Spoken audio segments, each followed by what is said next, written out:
Hi, ഞാൻ നിങ്ങളുടെ രമ ചേച്ചി. ഇന്ത്യയിലേക്ക് സ്വാഗതം. വലിയ തടിയം സിലോപ്പിയ ഞാൻ ഇന്നതുവരെ ഇത്രയും വലുത് ഞാൻ കണ്ടിട്ടില്ല. ഇതാ, ഇത് നിങ്ങളെല്ലാവരും ഇത്ര സൈസുള്ള മീൻ കണ്ടിട്ടുണ്ടോ? സിലോപ്പിയുടെ മറ്റൊരു സൈസാണ് ഗിഫ്റ്റ് എന്ന് പറയും ഇതിൻ്റെ പേര്. ഇത് നമുക്ക് പൊള്ളിക്കാൻ വേണ്ടിയാണ് ഈ മീൻ എടുത്തിട്ടുള്ളത്. ഇതിൻ്റെ കൂടെ വേറെ ചെറുത് 2 എണ്ണം കൂടിയുണ്ട്.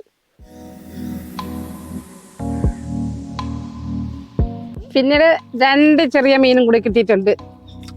ഇത് സിലോപ്പിയാണ്. ഇതൊന്ന്, ഇത് 2. അങ്ങനെ 2 സിലോപ്പിയ മീനും കൂടി കിട്ടിയിട്ടുണ്ട്. ഇത് 3 കൂടി ഞങ്ങൾക്ക് പൊള്ളിക്കണം. ഈ മീനിൻ്റെ പുറത്ത് ഇങ്ങനെ കുറുകെ മുറിച്ച് കൊടുക്കണം. അങ്ങനെ മീൻ തേങ്ങാപ്പാലൊഴിച്ച് പൊള്ളിക്കുന്നതിന് വേണ്ടിയുള്ള ചേരുവകൾ എന്തൊക്കെയാണെന്നുള്ളതിനെ കുറിച്ച് പറയാം. 5 അല്ലിയും വെളുത്തുള്ളി ചതച്ച് വെച്ചിട്ടുണ്ട്. 1 കഷ്ണം ഇഞ്ചി ചതച്ച് വെച്ചിട്ടുണ്ട്. ഒരു 6 കഷ്ണം ചെറിയ ഉള്ളി ചതച്ച് വെച്ചിരിക്കുന്നു. മഞ്ഞ, മുളക്, ഉപ്പ്, കുരുമുളക്, ഇത്ര ഇതിന് ചേർക്കേണ്ട സാധനങ്ങളാണ്. വേപ്പില, ആവശ്യത്തിന് വെളിച്ചെണ്ണ വേണം. ആവശ്യത്തിന് വറക്കാൻ വേണ്ടിയുള്ള മുളക് പൊടി ചേർക്കണം. അത് കണക്ക് ഞാൻ പറയുന്നില്ല. മീൻ അത്ര നല്ല സൈസ് ഉള്ളതുകൊണ്ട് ഇതിലിപ്പോൾ 2.5 സ്പൂൺ ചേർത്തിട്ടുണ്ട്. ഇനിയും നമുക്കത് വേണം. മഞ്ഞൾപ്പൊടി ചേർക്കണം. കുരുമുളക് ഒരു 2 സ്പൂൺ കുരുമുളക് ചെറിയ സ്പൂണിൽ ചേർത്തിട്ടുണ്ട്. അതുപോലെ മല്ലി,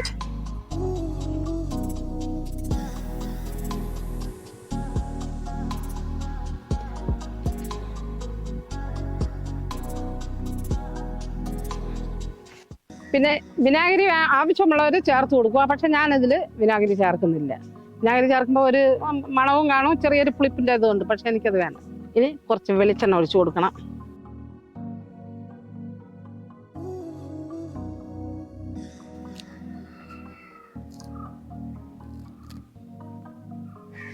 എന്നിട്ട് ഇളക്കി കൊടുക്കണം.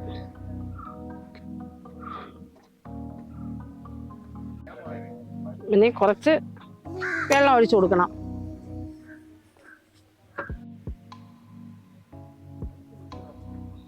ഇനി കൈ കൊണ്ട് ഇളക്കി കൊടുക്കണം.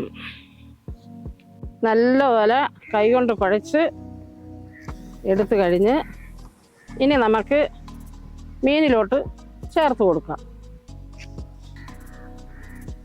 നല്ലപോലെ കുഴച്ച് കൊടുക്കണം.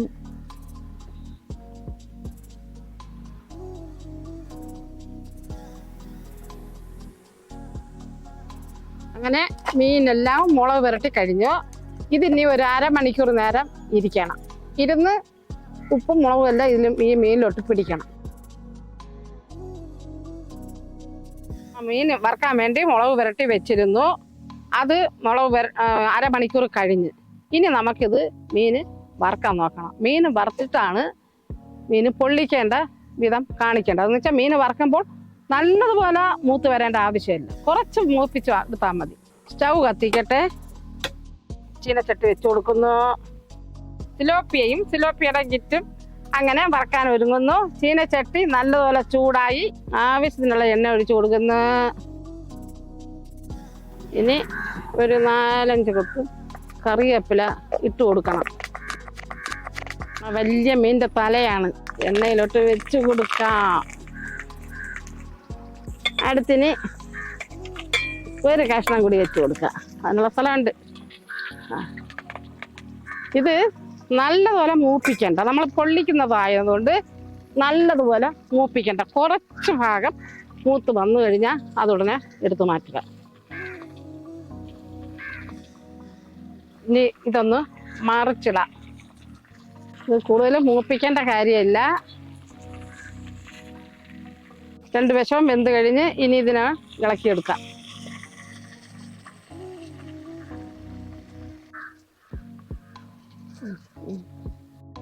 ഒരല്പം തേങ്ങാപ്പാലെടുത്ത് വെച്ച് ഈ മുളക് നമ്മൾ നേരത്തെ മീനിൽ പുരട്ടി കഴിഞ്ഞതിന് ശേഷം കുറച്ച് മുളക് പൊടി നമ്മൾ വെച്ചിരുന്നു. ആ കൂട്ട് കുറച്ച് മാറ്റി വെച്ചിരുന്നു. ആ കൂട്ടിലോട്ട് കുറച്ച് തേങ്ങാപ്പാൽ ഒഴിച്ചു കൊടുക്കണം. നല്ല എണ്ണമയം വന്നതിൻ്റെ കാര്യം എന്തെന്ന് പറഞ്ഞാൽ നമ്മൾ ഇതിൽ നിന്ന് കോരി മാറ്റിയതിൻ്റെ മുളക് പൊടിയുടെ അംശം അതിലുണ്ട്. ആ ബൗളിലോട്ടാണ് നമ്മൾ കോരി മാറ്റി വെച്ചത്. എന്നിട്ട് അത് എണ്ണ ഊറ്റിയെടുത്തിട്ട് അതാണ് ഈ പാത്രത്തിൽ ആ എണ്ണമയം ഈ തേങ്ങാപ്പാലിൽ വന്നത്. തേങ്ങാപ്പാൽ നമ്മൾ ഇനിയിപ്പോൾ മീനിലോട്ട് ചേർക്കാനുള്ളത് തന്നെയല്ല, അതുകൊണ്ട് അതിലോട്ട് ചേർത്തതാണത്. ഇനി തേങ്ങാപ്പാലും ആ കൂട്ടിലോട്ടെല്ലാം ചേർത്ത് വെച്ചിരിക്കണം. ഇനി നമുക്ക് ഇലയിലോട്ട് പരത്തി കൊടുക്കണം. നല്ല ടേസ്റ്റ് ഉള്ളതാണിത്. ഇങ്ങനെ പരത്തി കൊടുക്കണം. ഇതുപോലെ നിങ്ങളെല്ലാവരും വീട്ടിൽ ഒന്ന് ചെയ്ത് നോക്കണം. കപ്പയുടെ കൂടെയൊക്കെ ഇത് കഴിക്കണം, അടിപൊളിയാണ്. വെച്ച് കൊടുക്കണം. വെച്ച് കൊടുത്തിട്ട് തേങ്ങാപ്പാൽ ഈ കൂട്ടിലോട്ട് ചേർത്ത് കൊടുക്കണം. ഒരല്പം ചേർത്താൽ മതി.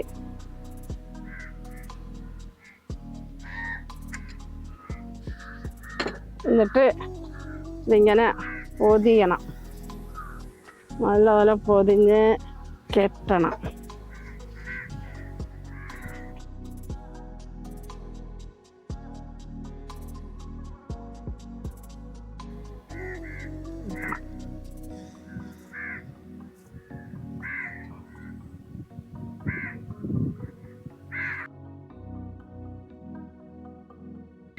ഇനി അതുപോലെ നമുക്ക് ബാക്കിയുള്ള മീൻ ഇതേപോലെ ചെയ്യാം.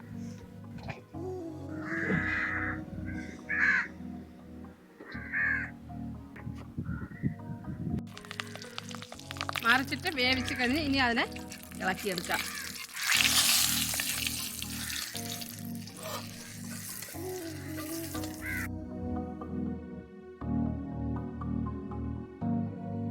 ഈ വീഡിയോ നിങ്ങൾക്ക് ഇഷ്ടപ്പെട്ടു എങ്കിൽ എല്ലാവരും എനിക്ക് ഷെയർ ചെയ്യണം, ലൈക്ക് ചെയ്യണം, സബ്സ്ക്രൈബ് ചെയ്യണം.